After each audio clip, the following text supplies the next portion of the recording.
The next 5 verses are about karma. Well, actually, they're about enlightenment practice again. But the approach here is to refine our understanding of karma, to see how that understanding is immediately applicable to enlightenment practice. Karma is tied in with notions of rebirth, the idea that this is one life out of many. And in fact, for the ancient Indian mind, spirituality was about escaping from this cycle of birth, death and rebirth. This is what spirituality was about.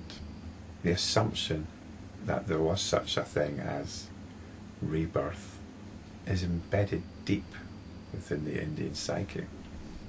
I'd like to say more about that, but I think I have on previous occasions and it's not quite relevant. In the West, though, karma and rebirth or reincarnation, which is quite a different thing, tends to be relegated to New Age flakiness. But let's open the whole thing up and have a look at verse 521. If karma disappears by causing a transformation in the world of matter and the Vijnanas, permanence and impermanence no more obtain, and transmigration ceases.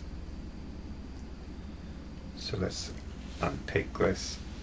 If karma disappears by causing a transformation in the world of matter. Now, what does this mean? Matter here is a translation of rupa. Rupa, sometimes translated as form, and it's normally listed as the first of the 5 skandhas. And the important thing about rupa, why this is important, is rupa, form or matter, is what attracts the attention. This is what our attention goes out to. Rupa is what brings the attention out of itself. So what could a transformation in the world of matter consist of? It means when we no longer let this happen, when we no longer let rupa hijack our attention. The way rupa works is it hypnotizes us into some kind of seductive promise. It offers us the promise of some kind of fulfillment, some kind of happiness. This is the hypnotic allure of rupa. As spiritual practitioners, my neighbour's washing machine seems to be in its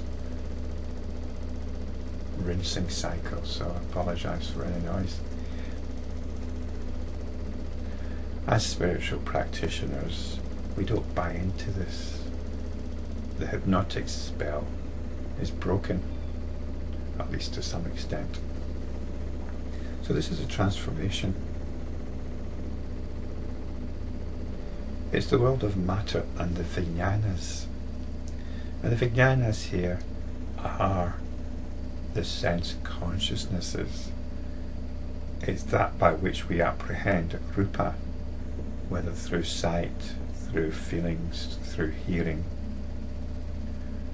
and so on. This is how we apprehend rupa, through the sense perceptions basically.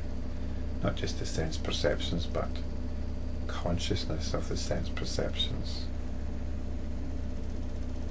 Knowing that you're seeing something, knowing that you're hearing something, and so on. In this way our mind gets sucked into rupa through the Vijnanas. So the spiritual practitioner, the enlightenment practitioner, is aware of this process and is in touch with their own sense of being, their own fundamental awareness, the awareness that is the attention at rest, when the attention is not being hijacked, not being pulled this way and that. So this is the transformation. Permanence and impermanence no more obtain, and transmigration ceases. Transmigration we can understand as rebirth, but in a much more immediate sense. Transmigration is a better word, because what's migrating is our sense of being. It migrates into these objects, and not just physical objects, the objects of our own mental world, such as notions of who we are, notions of personal identity, notions of how the world is. This is what we transmigrate into. As enlightenment practitioners, it's happening all the time, unless we're being very successful.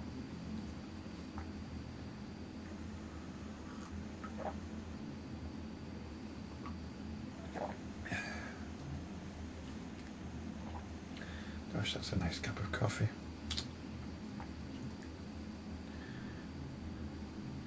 The attention is what is transmigrating.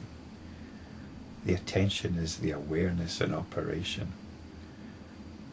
It becomes aware of something, and in becoming aware of something, becomes that thing. This is transmigration. And permanence and impermanence, well, when we identify with something, it's seemingly permanent. That's reality. It's like the dream, or it's like watching a movie. We enter into it. That becomes reality. At some point, though, it ends. Our identification with the story ends. So we've covered everything in this verse except karma. If karma disappears, so how does karma disappear? Karma is that very inclination for the attention to look other than where it is. Karma is the inclination for the attention to project outwards. And I'll say more about that in the next verses. It's a very natural thing. Karma is that tendency to look outwards, to project outwards in the hope of some satisfaction. And this isn't just an idea. This isn't just some concept about karma. This is something you can see in yourself. You have your own pattern of things that the attention is projected onto.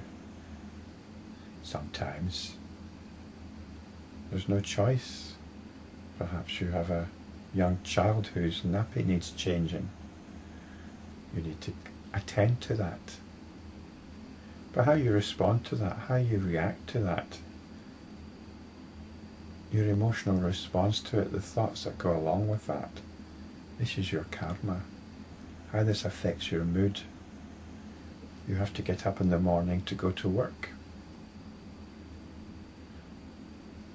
So you have to direct your attention to that. But how do you feel about it? What's your mood? Are your thoughts fueling this mood? Or are your thoughts simply geared up to doing what needs to be done to get you to work? So karma here is about the fueling of certain moods. It's about the fueling of your mood patterns. We'll look into this more in the next few verses.